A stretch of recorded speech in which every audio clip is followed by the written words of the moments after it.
Revenge films. My name is Kelly. This is a story that starts from the time back when I was a high school student. Back then, when I told my parents that I wanted to go to college, I was met with disdain. They told me that the only way that I would be able to go to college was...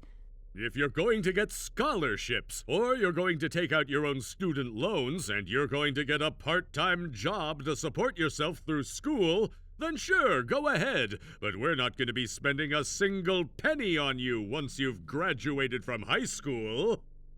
But in reality, I had heard many stories about people getting scholarships or easily getting a student loan to go to college. I also knew people who were working part-time jobs while they went to school, so I didn't see those conditions as that much of a hurdle.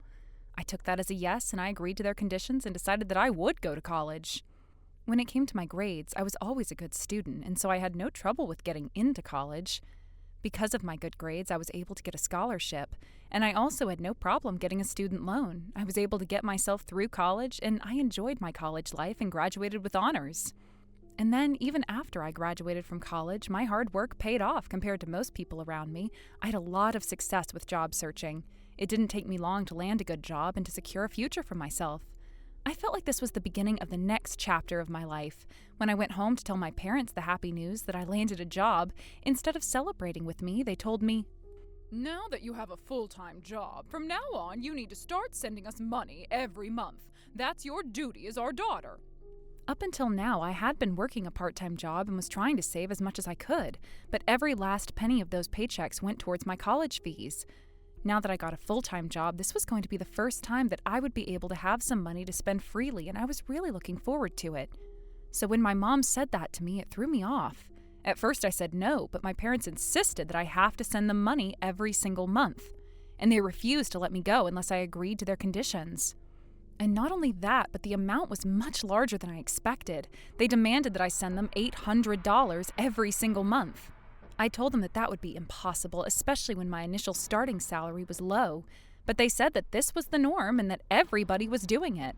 They said that I needed to give back to them for raising me for the last 22 years. And they said that this was how the world works. I had just gotten a job for the first time, and because I didn't know what was wrong or right, I ended up losing to their pressure and agreeing. I was a new college graduate starting my very first job, and my salary was barely going to be enough for me to support myself. If I were to send my parents $800 a month and also pay for my own rent and my gas, electricity, and water bills, along with all of my food and any other living expenses, even though I was finally starting a full-time job for the first time in my life, I was going to be left with even less money for myself than when I was a college student. That's why I begged my parents to at least lessen the amount that they were demanding of me every month so that I could also survive. But their response was, Are you kidding me? Stop messing around. You should be glad that we asked for so little. Don't you realize that everyone else around us has kids that are sending way more than that to their parents? You're the only one complaining and asking to send so little. You should be ashamed of yourself. And they simply yelled at me. It was true that my parents did in fact raise me and got me through high school, but when I thought about the fact that for the rest of my life, even as a working adult, I was going to have to be strung along by my parents like this, I was devastated. This wasn't the new chapter that I had imagined for myself. And then I started living by myself and working full-time, but my expenses increased way more than before. Because of my work, I started driving around in a car as well. In order to pass the vehicle inspection, I knew that I needed to save more, so I was saving little by little every month from my salary for that. Because I barely had any money, it took a long time, but I was finally starting to save up enough. That was until one day my mom suddenly showed up at my front door and barged into my house. And then she invited herself into my house and said that she would help me clean now that she was there. But because I was always pretty clean and I liked to keep the place tidy, I was cleaning regularly, and so I told her she didn't need to do anything. But without paying any mind to me, my mom started going around to every corner of my apartment and brushing around. But I immediately thought that something was strange about it. She said that she was coming in to help clean my apartment, but my mom started opening up every single drawer and every cabinet as though she was looking for something. And then when she eventually found my bank book and seal, she grabbed it and looked inside. "Hey, Kelly, I knew you were sending so little every single month, and this is where you were stashing it all. How dare you hide this money from us?" She said to me, but I snapped right back at her. That's money that I'm saving up for the vehicle inspection of my car. Now give me my bank back. Excuse me, you really think that you can tell a lie like that and it's going to pass? I knew it, you greedy girl. You were hiding all this money from us. Thank goodness I came out of my way to come and check for myself. I'm going to be taking all of this money back with me. You need to give back to your parents for raising you all these years. That's a child's duty. And before you start blaming me, you should know that this is your own fault for sending us such little money every month. You should be ashamed of yourself. As she said that, my mom forcefully took my bank book and seal and stormed out of the house. I tried to stop her, but she shook me off and ran away with my most valuable items. All this time, I had been working tooth and nail and saving up what little I could for my vehicle inspection, and she took all of that from me. And I was at a loss. Every month, I was cutting down on my food expenses. I wasn't spending any extra money on myself, and I was living in my apartment without using the air conditioner and barely ever using the heater either. I had finally saved up a decent amount of money, and if I had to start saving that up again from scratch, it meant that I would have to live an even more meager life than before. I was devastated, but I felt like there was nothing I could do about it. I went back to work until one day, when I was having my lunch at the office, one of my colleagues came over to talk to me.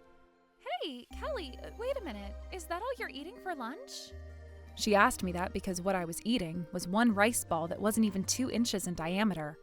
My colleague continued to ask me what was wrong because she knew that even though I had just graduated from college and was a new hire, I should have enough salary to eat a decent lunch. So she asked me if I had just wasted a lot of money on something. Without thinking, I ended up dumping all my concerns on her. But then when my colleague heard my story, she was shocked and she said, What is that? Don't you think that's crazy? I understand giving back to your parents is important, but we just graduated from college and we just got our first jobs. We have our hands full trying to take care of ourselves. What do you mean you're sending them $800 a month? But everybody is sending more than I am back to their parents, right? Okay, listen, yeah, there might be some people who are sending money back home to their parents, but I can assure you that it's not 800 or 1,000 or anything like that. Even though we're barely making any money to begin with, well, it's barely enough for us to support ourselves. If you're sending that much home, then how can you survive? After she said that, my colleague then continued on to explain to me just how ridiculous my situation was, and that I've been brainwashed for all these years by my parents. When I heard that, it opened my eyes, and I decided that I should go and speak to my parents about it. And I went back to my family home that weekend to confront them. As I was on my way there, I ran into a woman in the neighborhood who had a shop on the main street. The woman was running a small croquet shop on the shopping street, and she had been running that little shop in the same location ever since I was a little girl. I knew her and her husband well. I knew that her husband loved betting on horse races, and any time he would get a small allowance from his wife, he would happily run straight to the horse races to bet that money. When the woman saw me, she said to me, Just the other day, I saw your mom and dad, and apparently they lost a whole lot of money betting on the horse races. I asked them where they were getting the money from to bet that much, but they said that they would be okay because you were sending them money every month, and so they still had some change to rely on. That is truly amazing, Kelly. You are a good girl, but you should tell them to be careful with their gambling habits. Otherwise, they're only going to get into more trouble.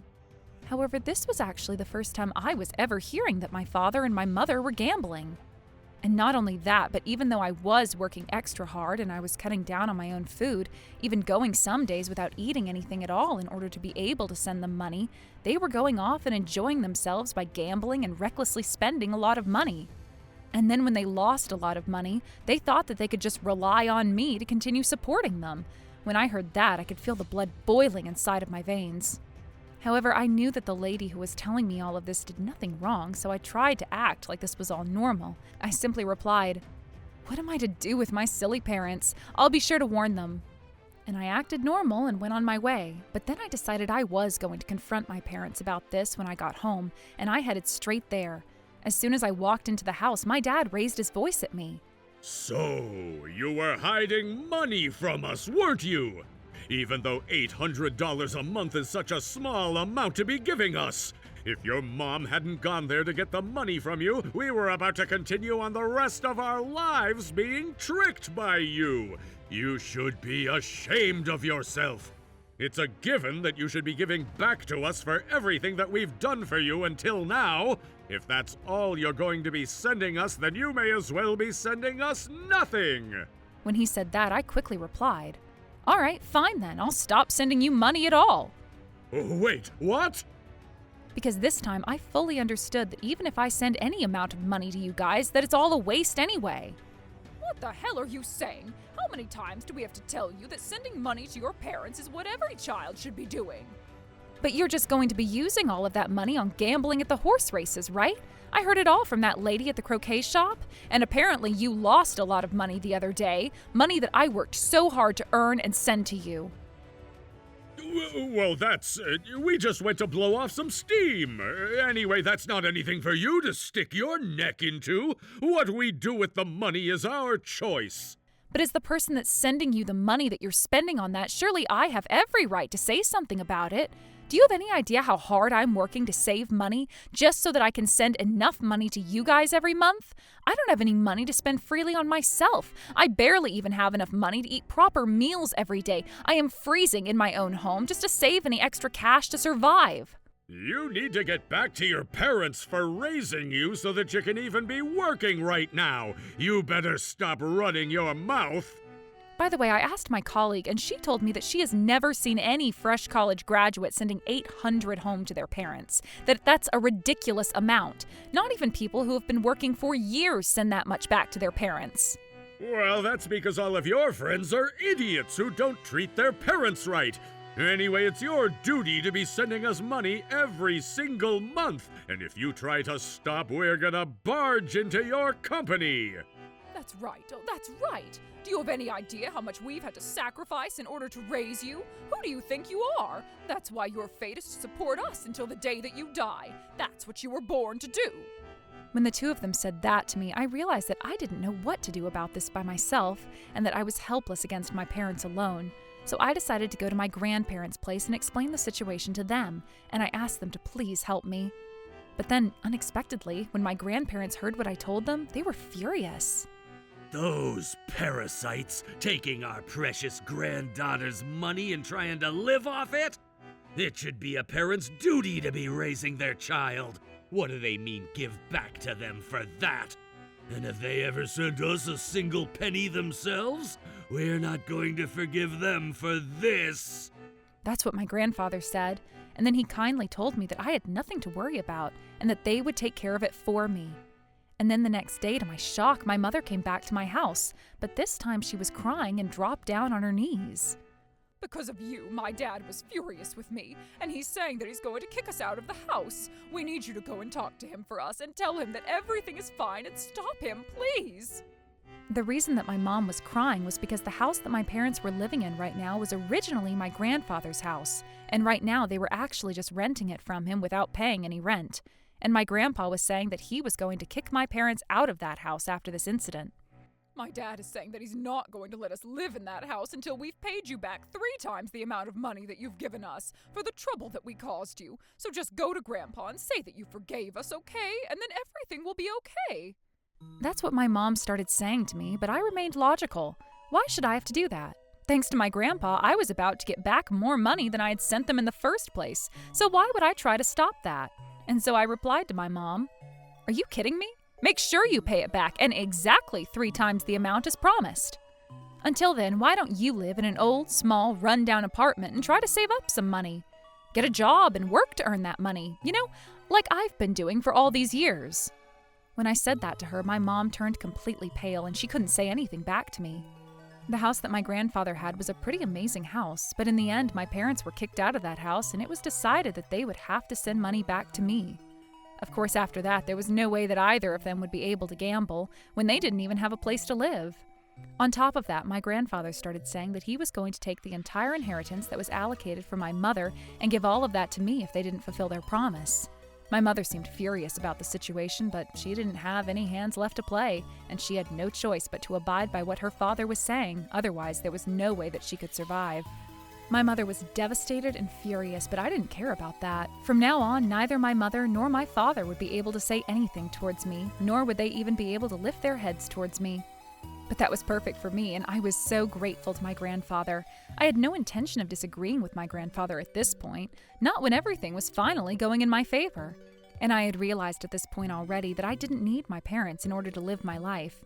If anything, I realized that I was much better off without them. From now on, I plan on working hard, living my life, and spending my money for my own happiness. How was today's video? If you enjoyed it, please subscribe, like, and leave a comment. Stay tuned for more.